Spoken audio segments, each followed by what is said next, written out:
Welcome, welcome everyone. It's so wonderful to see so many familiar faces and some new ones. Welcome, welcome. I'm David Cory, and I'm here with Jill Cory, and we are going to talk about this incredible topic of masculinity as a factor in emotional intelligence. We wanted a bit of of an attention grabber, so we thought of the boys' club, and we started out down this path of creating this presentation and realized some interesting things. As many as some of you know, we've done other provocative topics like toxic masculinity, and we wanted this to be a bit of a different approach and a different perspective on this topic. Jill, do you want to say more about that? Sure. What was interesting to me, to us, was that as we looked at articles about the Boys Club, they were all written towards the impact that the Boys Club is having on women. Primarily, it was the frame around it.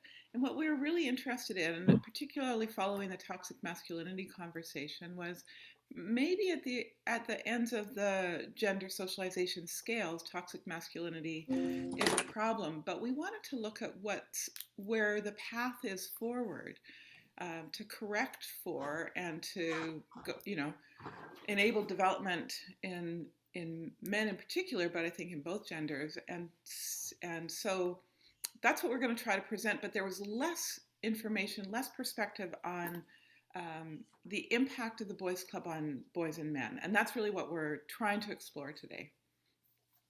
Great, thanks, Jill.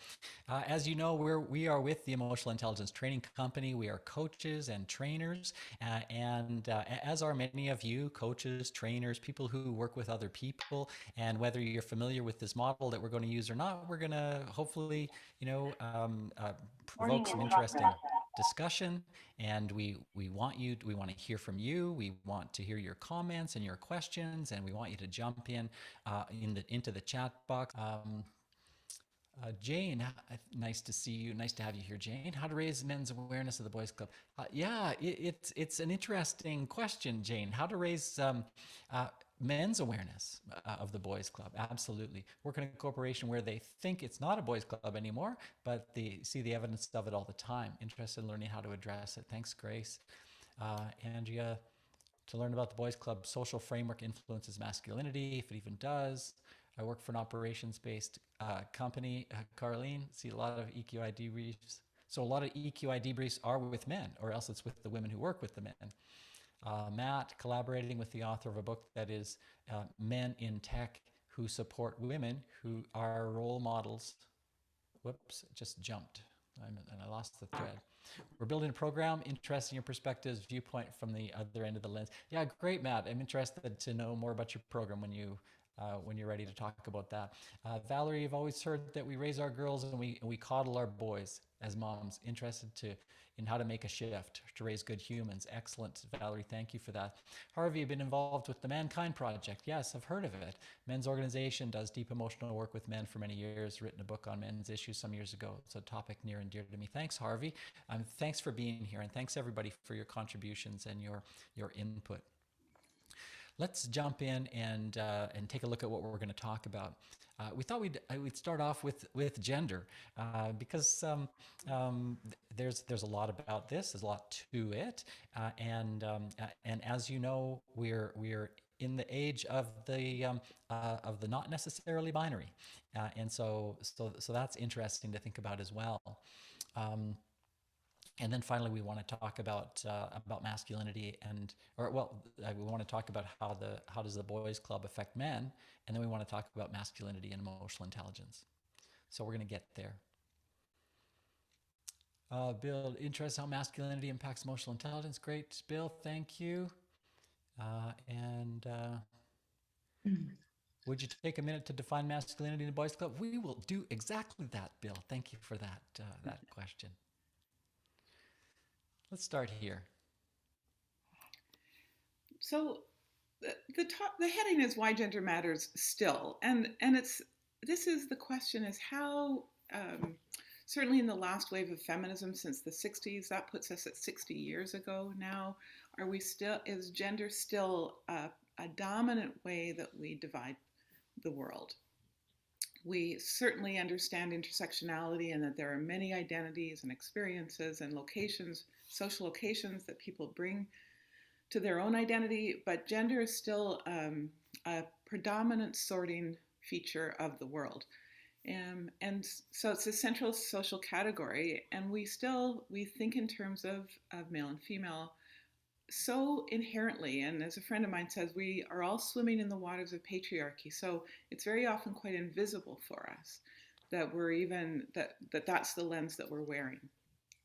The gender bias is so embedded that it seems natural or inherent. And the stereotypes can lead to both perception and attribution errors. So I mean, we'll talk much more about this, but a perception error might be that because a man doesn't cry, he doesn't have emotion. So it's a simple perception error, but we often make attributions based on gender rather than based on the individual and the individual response. So we're just trying to lift some of this conversation. Dave and I are very interested when we do EQIs about where gender differences show up and how the context and story behind the experience is so gendered and yet in many ways quite invisible to all of us. The errors are repeated in work and in our social environments, in work performance evaluations. We know the difference between when a woman's assertive and when a man is assertive, how that gets labeled in different directions. One is condemned and one is condoned. In emotional intelligence, the use of higher and lower range in different of the competencies has some gender associations. The way we drive, it's a woman driver, or risk is more. Well, we raise boys to embrace risk, and we raise girls to embrace perfection. And so risk, driving, our assessment of drivers is often based on gender. And then the STEM, we've worked very hard for at least the last 20 years to bring women more into STEM, but we haven't worked equally hard to open up other fields for men. So any of you know me, I've been a feminist for a long time, and my work has always been on trying to open doors and create more equity for women. But at the same time, today we're really wanting to look at where have we left men out? How have we left men behind in different ways?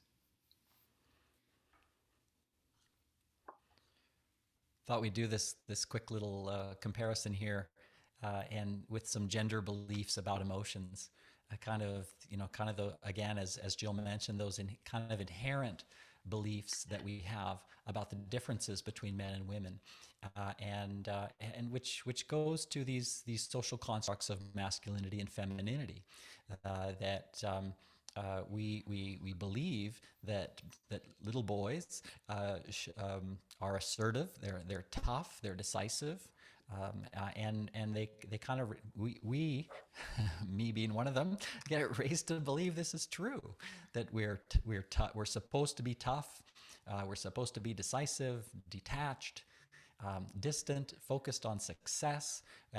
Certainly, as a young man, feeling the responsibility for being a breadwinner, and of course the stereotype that where men don't cry or show weakness. And for women, we have come to believe that this is somehow inherent in females, that they are tender, warm.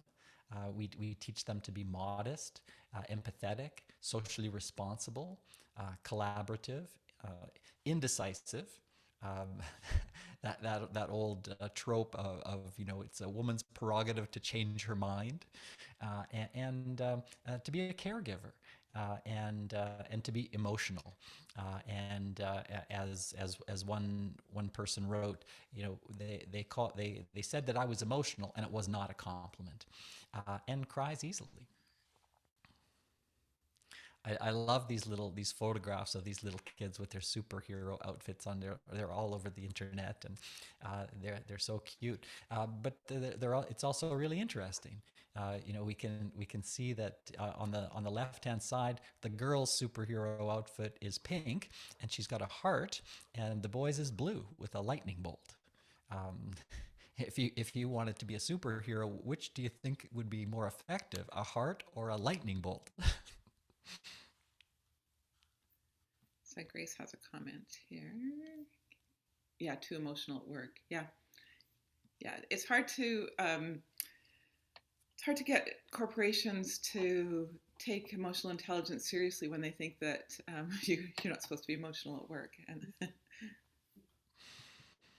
And we've heard that line all the in time. the really Mm-hmm. tough workplace. In this company, you die before you cry.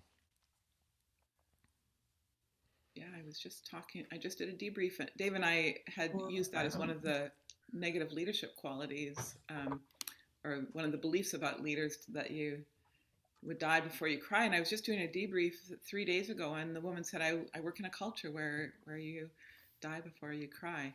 Uh, and so it still is ever present, this idea. Part of switching the narrative to a heart being superpower, we want to be effective versus, yeah. And again, it's this interesting binary that we put people in instead of, I just came across a word the other day, and I'm not sure how I feel about it, but it's emo diversity, so emotional diversity. And I think in a way that's what we're really talking about, is that emotions are decoupled from gender, and that we have access as individuals to the whole range, as we're trying to promote in emotional intelligence, that these are all ranges that we want people to have access to. So we are, rather than attaching it to gender, yeah, having to apologize for feelings. And it's a way of silencing women to say to women, you're too emotional, you're overly emotional. Or, women say, I cry easily. It's like, well, good for you. Like, that's good access, right? But we don't see it that way. Mm-hmm. Thanks for all your comments. Please Yeah, keep awesome participating comments. this way. Great comments. Thank you. Okay, let's talk a bit about. You want to speak to this one, Jill? Sure.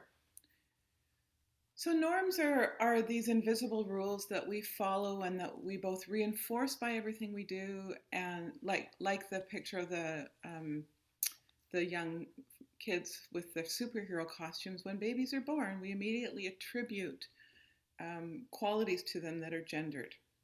Oh, she's so sweet. Oh, he's so strong. Um, oh, look at those big hands he has. Look at the strong grip he has.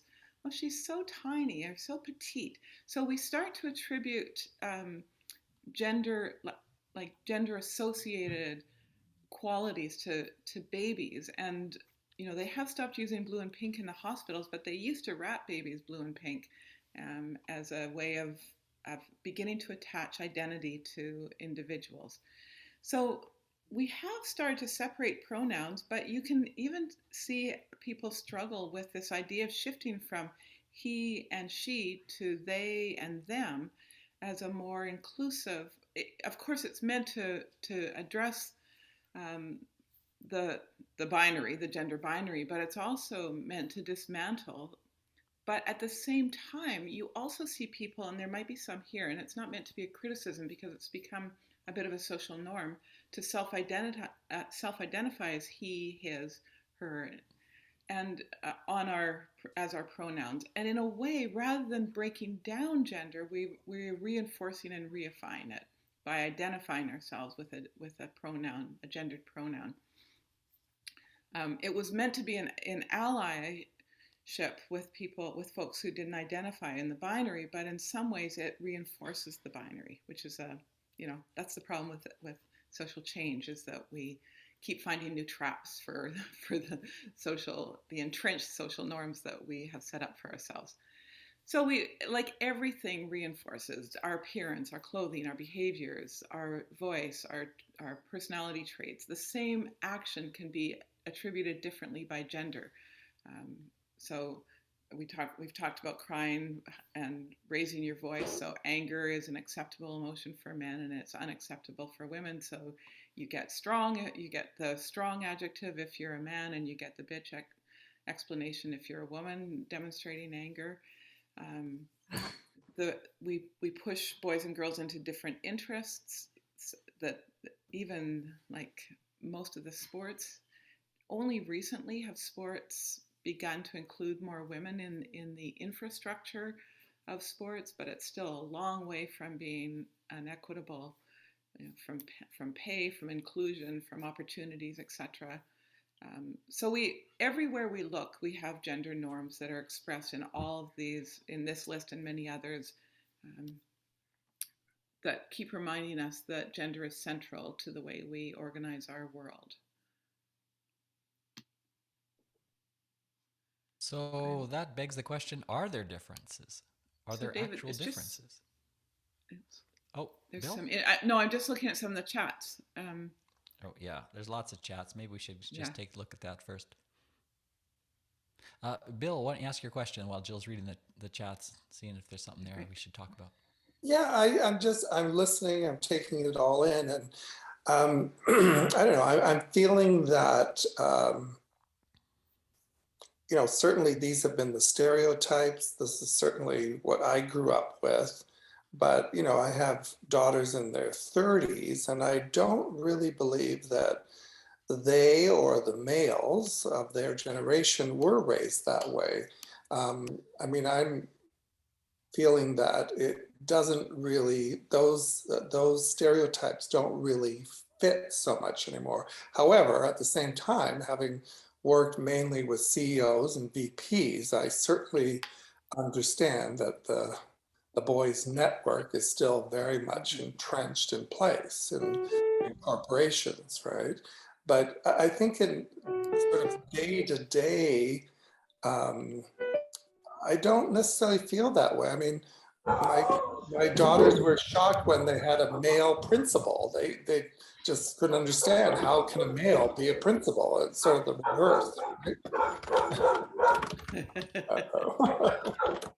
That's not my dog. Who is unmuted? That's your dog. Because it's not our dogs. We're the No, only ones unmuted. it was Nicole. It was Nicole. Oh. She was unmuted. She was unmuted. She's just reacting to what I'm saying. Yeah, yeah. One of the things that's coming to mind as we're talking about this, Bill, in terms of what continues to reinforce, and I'm thinking about the wedding industry, for example. I mean, it is still so predicated on these ideas, these gendered ideas. Nicole says, sorry, we have 4 rescues. That's wonderful. You're forgiven, Nicole. Yeah. And I think we've just finished doing a lot of debriefs with young folks at one of the universities. I think those gender stereotypes are still alive and well. When you look at access points to opportunities, men and women are equal in so many ways to a certain level, and then gender differences start to take over still. So I agree with you that some things have changed. The levels of violence against women have not changed in 60 years. So we still, and violence against women relies on rigid gender roles in order to be alive. The rape culture is alive and well. Men towards women. So I'm not sure.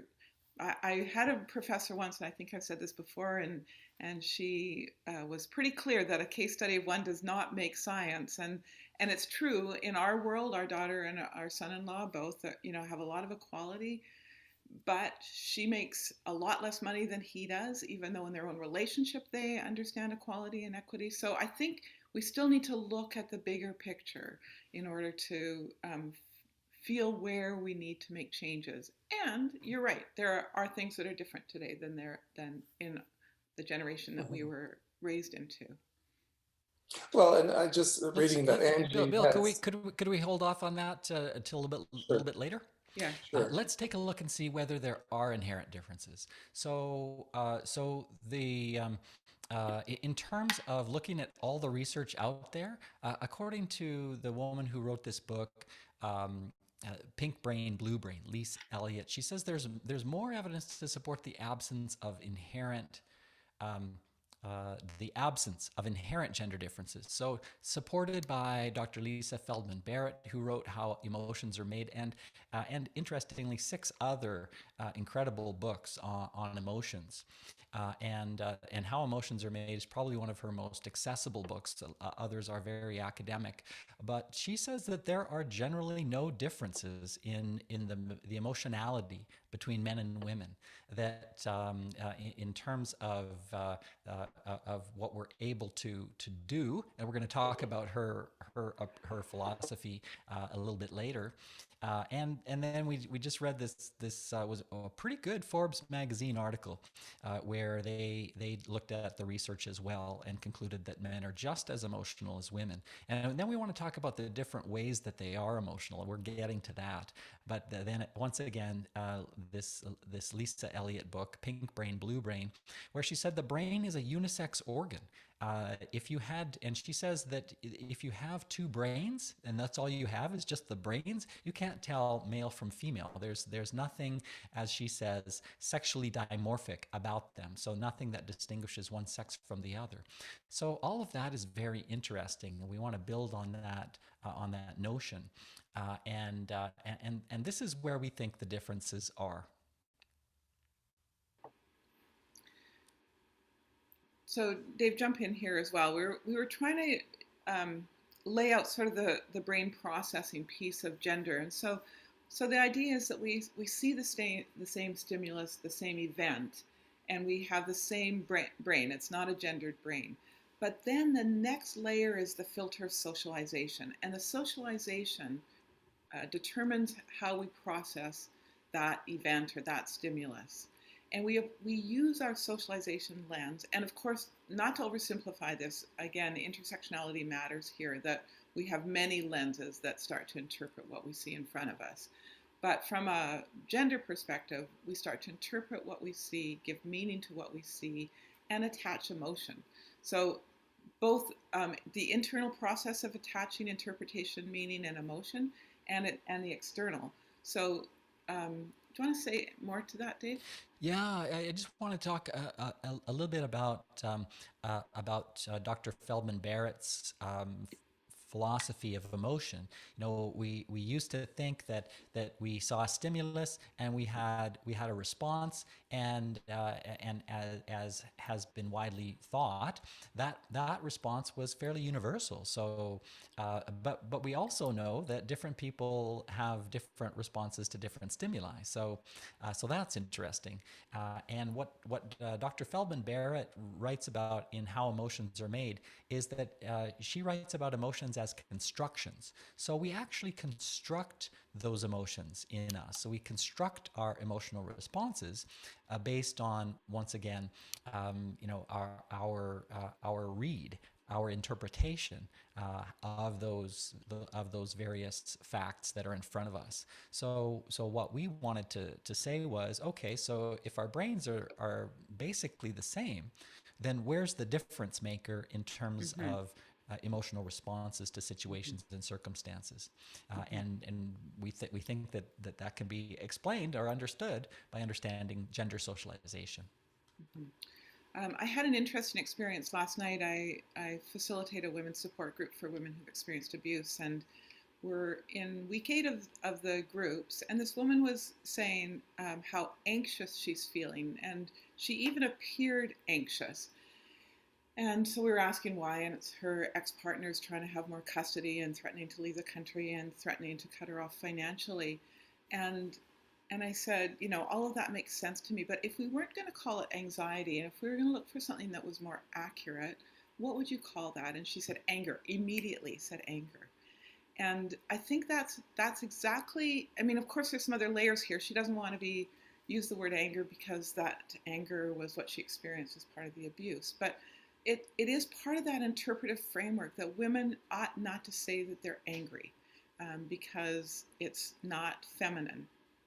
But anxiety or any of the kind of plethora of mental health words that we use are very accessible for women and often applied both to women's behaviors and then taken up by women to describe how they're feeling, which isn't exactly what a mental health diagnosis is meant to do. So It's an example of the interpretation. She had an interpretation of anger from a gender lens that she knew was not. She didn't want to use it, but anxiety was acceptable for her.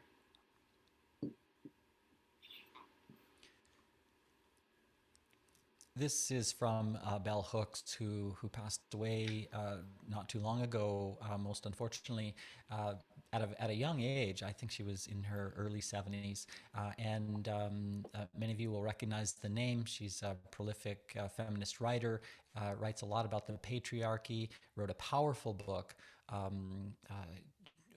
about change, about the willingness to change. And she said the first act of violence that patriarchy demands of males is, by patriarchy she simply means the organization of our societies for the last several thousand years, where men have taken a lead role. She says the first act of violence that patriarchy demands of males is not violence towards women. Instead, patriarchy demands of all males that they engage in acts of psychic self-mutilation, that they kill off the emotional parts of themselves. And it's pretty extreme, but it's also true that men are encouraged to avoid, ignore, deny their own emotions.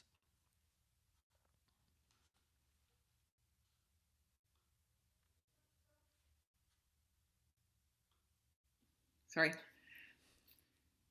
So there's some rules, and there's lots of them. So we're like, are they beliefs? Are they rules? How does it affect men's health in general? But some of the rules that we teach men early on, that I guess we call them norms, but they're really rules that become quite deeply embedded as beliefs and are very limiting beliefs for boys and men. That we believe there's a belief that boys and men experience a limited range of emotions. What's that range? Generally acceptable range for men?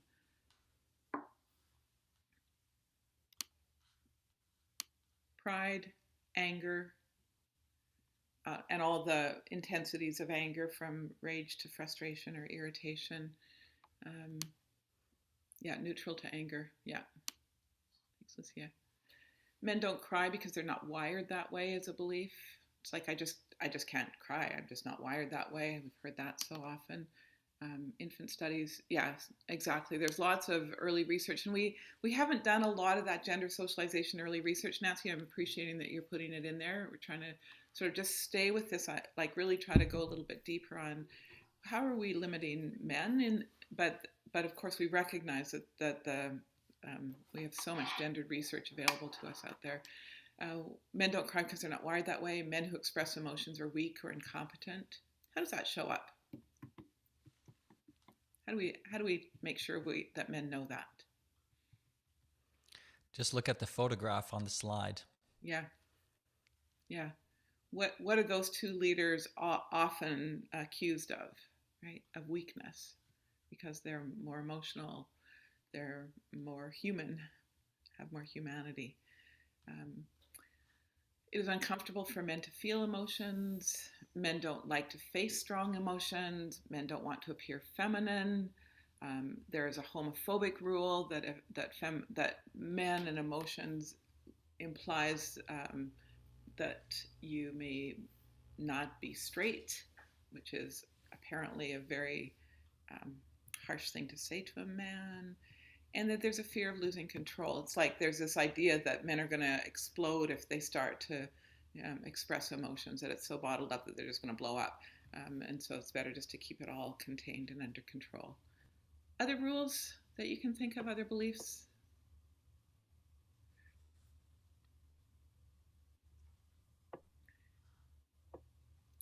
These are ones that are quickly available and accessible to us to explain male behavior. Oh, and the reason Men's Health is up there is that this came from an article from Men's Health magazine. Right. That's right. Not necessarily that these are related to men's health, but they are. And we're going to take a look at that shortly. Let's talk about how we groom boys. And just think for a moment, how do we men come to believe that it's okay to express anger and pride, and there may be others that are sort of acceptable for men, and then it's not acceptable to express or even have when we put sanctions on expression, then that puts self-imposed sanctions on on awareness. So if I have emotions that are not acceptable for men, then I'm not going to acknowledge them. I'm going to disregard them, and I'm going to pretend that I don't feel them, even if I do. We are conditioned to believe that showing emotions is out of character with the male identity, and if you look at all the at all those kind of so-called role models in film and pop culture and media, this is true. And I just happened to have watched a very moving, and if you haven't seen it, you should look it up. The Arnold Schwarzenegger's address to the Russian people. It is fantastic. Newfound respect for Arnold Schwarzenegger. He's doing something, and wow, what a powerful a film, and very well done. But again, as a young boy, looking at the movies, I saw tough, strong guys that were completely cut off from their emotions, and thinking that that's what it is to be a real man, is to be like those guys. And so this repression of emotions, which unfortunately and sadly equals isolation, disconnection, leads to mental health issues, substance abuse, depression, suicide. In fact, a recent study showed that in the U.S., because that's where most of our data comes from, there was three and a half times the rate of the rate of women who suicide. That's what men are looking at, is 3.5 times the rate of suicide for women. So just some incredible kind of Matt results. added that. Sorry, Matt added that the rate in New Zealand is double for cis men relative to cis women. Yeah, thanks, Matt. Yeah, I think worldwide there is. I think women attempt suicide more often, but men complete on suicide more often. Yeah, thanks, Harvey. Things like our organizations like the Mankind Project are really trying to change all this, which is fantastic. Mm-hmm. Yeah, missing in everyday life, absolutely. Dave, I think just if you go back to that for a minute, a couple of things that you were talking about, I think are just important to emphasize. One is that the sanctions or the risks are there, and men understand very clearly. Go ahead, one more. Yeah, sorry.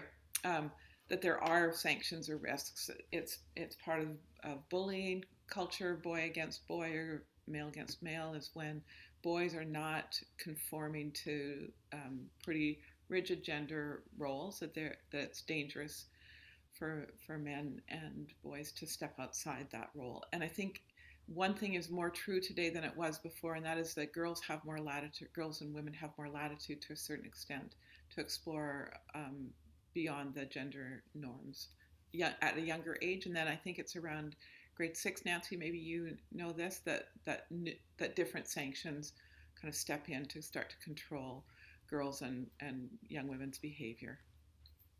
So early on, girls have more latitude for exploring identity, and later have many more sanctions and controls. Lucia, you have your hand up? Yeah, I'm struck by your choice of words about grooming of boys, because once they get old enough to enter the corporate environment, it becomes, we call it mentoring, but it's kind of the same thing. It's like, this is how you become one of me, and oh, by the way, we'll talk about it in the bathroom, and women aren't welcome, thank you very much, or on the golf course. But we'll forget to invite everybody, and so it's the same thing, isn't it? Just different. Yeah. It's just different choice of words. Yeah. That's a good line to draw there, to both the formal and informal mentoring that occurs. Yeah, a couple of interesting comments. Yeah, thanks, Harvey. Men's suicide rate increases when they've lost their breadwinner role. Many men don't have an identity outside that role. Claire, growing up in the UK, it was okay for girls to join the Scouts, but boys couldn't join the Girl Guides. And Uh, Grooming at home is reinforced at work with mentoring. Absolutely, Valerie. Thank you. Yeah. Okay. So let's. Uh, Jill and I thought we made up this idea, the emotional double bind, and we just thought it was so interesting that men appear like they don't have a range of emotions because they aren't used to expressing them, so they're kind of caught. And then when men do express their emotions, others, like the women around them, aren't sure how to handle it, and it's not necessarily familiar to them, nor is it necessarily welcomed or wanted by them. And Bell Hooks writes about this as well. It's that we're all kind of caught in the habit of the patriarchy, and to break out of the habit of the patriarchy means that men will be expressing their emotions a whole lot more, and that's going to change that view of men as the safe haven, as the protector, and perhaps cause that protector, the one with the lightning bolt, to become more the one with the heart. And while we all see the good in that, some might not.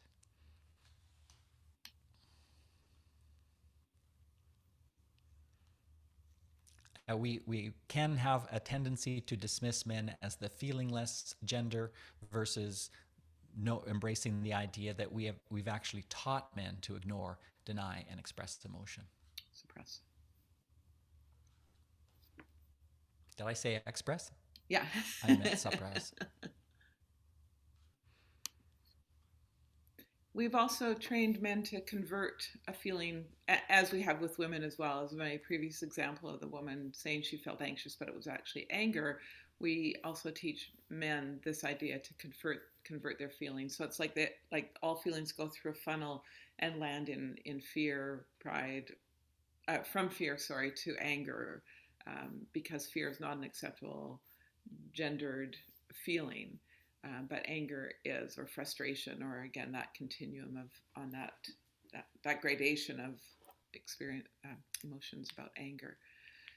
We've also taught men to shift their feelings into another arena. So Dave tried to pretend he was. Can you do that for us, Dave? What's that? The shift feelings into another arena in sports. Dave's not really a sports guy, so he's like, yeah, just go out there and clobber somebody. So, but it's I don't not know what acceptable. you're talking about, Jill. Not acceptable in maybe men manage and know how to show up in a respectful way with the partner, but they don't have an outlet for their emotions except maybe through football or watching sports or a night out with the guys or driving carelessly or recklessly or having a motorcycle, etc. So that they don't get to use their emotions in a context appropriate and connected way. So but there's nothing wrong with having a motorcycle, right, Jill? No, nothing wrong with having a motorcycle. Okay, no. Good. Because you're being socialized into risk, and so that makes sense. We go from feeling to feeling. Go from feeling their feelings to physical manifestations. So rather than just staying in and naming the feeling, it becomes more physical. So headaches, heart disease, lower immunity and colds and flus, and again, that extreme manifestation of suicidality. So it converts from the actual feeling to something that's more physical in manifestation. So these are all they're not just double binds, but they're ways that we've taught men that are appropriate ways to express emotions that aren't direct or authentic. And what it leads to is that men don't actually get to have authentic feelings and be authentic in their relationships with others. And maybe some of you, as we're talking, are thinking about more personal relationships, but we hope you're also thinking about the leaders that you work with, that you coach, that you have been in organizations with, and how that shows up in those roles as well. So someone direct messaged me and said, I like the way you work the motorcycle into every webinar. I now listen for it.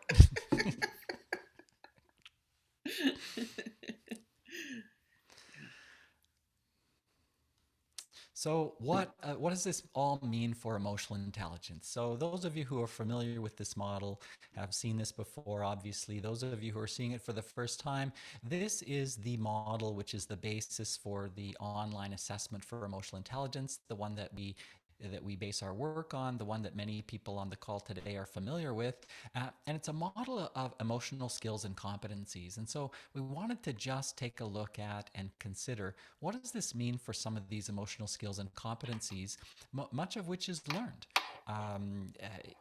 To be sure, the concept of emotional intelligence, the fact that these wonderful brains of ours are dealing with emotions and logic and reason, and some of it is genetically predetermined. So we have maybe a capacity, but much of it is learned, and much of it cannot be necessarily separated out from our socialization. So let's take a look at some of these and just think about what this means for men with respect to emotional intelligence competencies.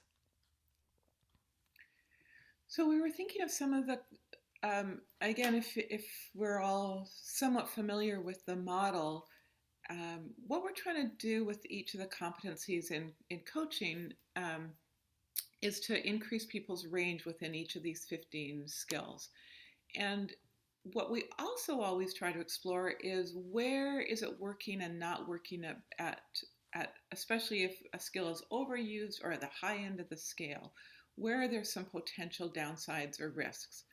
So we're thinking about self-regard as one of the areas where a high self-regard, a stable sense, and an accurate assessment of who you are is a positive contribution in work and in life. But the potential risk of high self-regard, especially if it's in combination with some of these others, inherently has some risk to it. What's the risk of overly high self-regard or overusing self-regard? And how is that attached to some of these masculinity norms that we've been talking about? Lucia, is your hand raised from before, or is it a new raise? I am lying. Hear me roar. Yeah, yeah, yeah. That's very good, Caroline. Yeah, so there's this a kind of overemphasis on self, which is not, I think there would be agreement on this call that that is not a quality of leadership that we're aspiring to. So there's a place in which self-regard that's high has a real contribution, because again, you have this stability, you have this confidence that you use in the organization to support and lead. But when it's overly high, it is all about them. And we're going to talk in another session about this model of masculinity being the beliefs being central, superior, and deserving, and that self-regard at a high level really supports those beliefs of entitlement.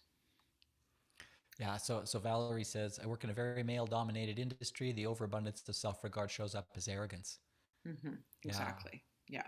Yeah. Yeah. Yeah. Yeah. And with overly active self-regard can be so off-putting. Mm-hmm. Mm-hmm. Yeah, it does not inspire confidence. It really keeps other people away. So again, when we think back to some of the complications or implications of high self-regard, it's about isolation, right? Which is one of the downsides of it, is disconnection and isolation. So as we promote ourselves and center ourselves, the risk is that we remove ourselves from community and connection.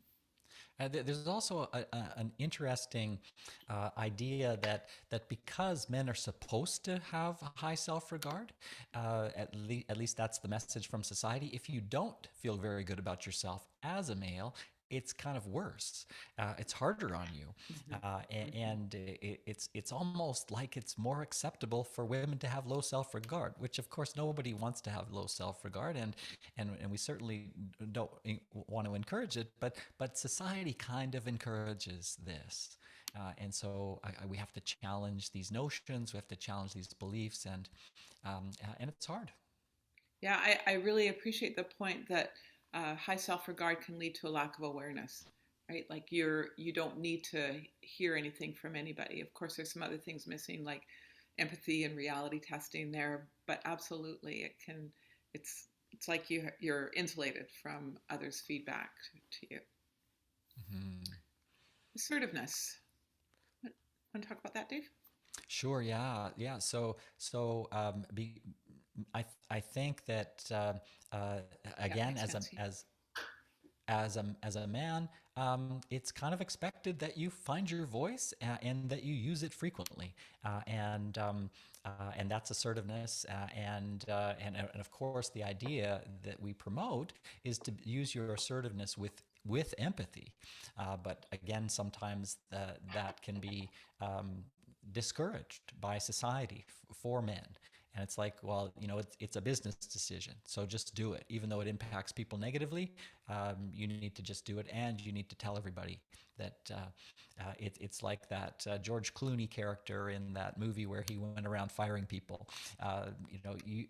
This is your job, and the best way to do it is to not have a bunch of empathy, because that'll make it harder. Mm-hmm. Yeah, it's interesting.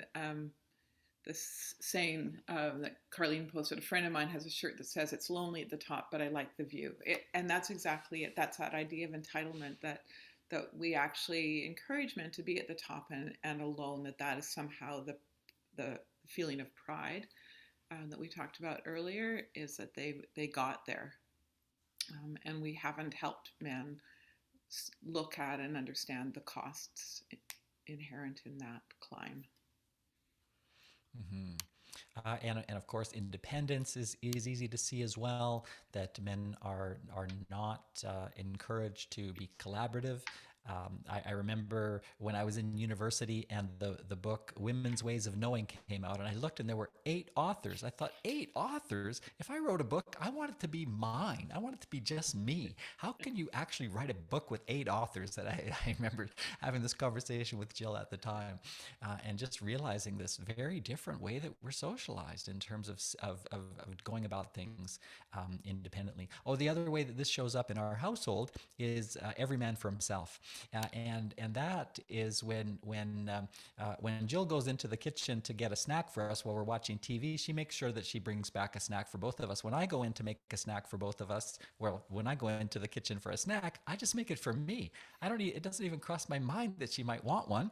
And that's that every man for himself philosophy. We are absolutely encouraged to be independent. Lucia asked the question about overuse of assertiveness suppressing empathy. And it is one of the skills, as Dave said, that we really try to teach people, is this balance between both of those, and that they're not mutually exclusive. But culturally and socially, we have posited them as if they're A, gender normed, and B, independent variables that are an either or. And so the work in EQI work, and we do it all the time, is to demonstrate how the use of both of those dependently on each other, interdependently, is a very important skill set. That in the absence of one, there's great impact, either on the individual or on the organization. For women, often the high empathy and low assertiveness means that women are thinking so much more about others than themselves, and that there's a great impact there. And for men, high assertiveness, low empathy, the impact is obviously on other people more than themselves. So they get what they want, and they say what's okay and not okay for them, but they're not thinking about anybody else and the impact that they have. Finally, stress. Just sorry, Jill. Go ahead. Just looking at, we're running out of time. Yeah, I just want to make sure that we finish off with stress tolerance. Obviously, we men are taught that we should be able to take it, whatever it happens to be. And there's all the lines that we get when we're young, like "suck it up, princess," "suck it up, buttercup," and we're supposed to take it. And so we have this view of ourselves as being able to tolerate stress, whether it's correct or accurate or not.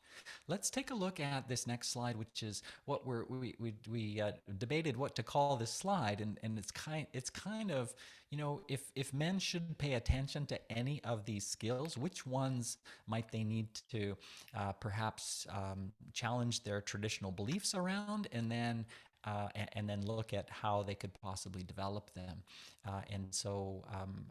So we looked at some of the ones that women rate themselves higher on the EQI than men do, and we added a couple. Is that for me to say something? Yeah, it was, Sure. but you Yeah. certainly don't have to if you don't want to. So emotional self-awareness, obviously, we think is central in general when we're developing emotional intelligence, whether it's male or female. Generally speaking, well, first I'll say, again, as a feminist, I keep looking for more gender differences in the EQI than there actually are. But where the gender shows up in differences is in the context and the story about why it is where it is. And so that's the importance of both the debrief and the follow-up when we're spending time with clients, is not just looking at the results, but actually understanding the context, understanding the beliefs and values that are behind it, what the motivation is, and always helping people think about what's the impact on them and others, right? How is it working for them? How is it working for others? Because when we only ask the question, how's that working for you? We actually keep developing self-regard and assertiveness and independence. When we ask, how's that working for others? We start to build the connection to other people and the way that you're operating in the world having an impact on others. So that self-awareness is critical, but it's not enough, right? Because self-awareness, again, we're going to talk about this model in an upcoming webinar, but the idea from the research that I've done in the area of violence against women, the belief system that abusive men have, that they're central, superior, and deserving, supports beliefs that are about their entitlement and leaves out any acknowledgement or awareness of how they're affecting other people or even the needs of other people. And so it's an extreme example of every man for himself, but the rule is every man, like, you do what I want you to do and I do what I want to do. And so what we found in working with abusive men is that they have no awareness of their impact. And that's kind of the empathy part of this is, and when we're working with leaders, that's the part of empathy that we're really emphasizing, is how do you know that what you're doing has the effect that you're wanting to have? So what's the impact of these actions? So there is the focus on self, but it can't stop at that composite area. It has to also go to the relationship composite. And so that's why the emphasis on empathy and social responsibility as how are my actions impacting other people? And then how do you test it? How do you actually know? Do you use your gender lens to make up a story, or do you actually test with other people to see if you're having the impact that you're wanting to have? And then flexibility to change, the invitation to come over to a relationship paradigm that's about connection and mutuality and respect and expression of emotions, etc. Awesome. Thank you, Jill. We've got just a few minutes left. I'll just put up the final slide here, and then maybe we can address some of the comments in the chat box. If you know of someone who perhaps might want to increase their skills in some of these areas, suggest EQ coaching for them. And some of you on the call can certainly provide that. Have people consider taking the EQI or the EQ 360. Consider EQ training for your team or organization. And finally, just choose to be the best leader that you can be. With this awareness, this is where we have to start, is by raising awareness for all of us.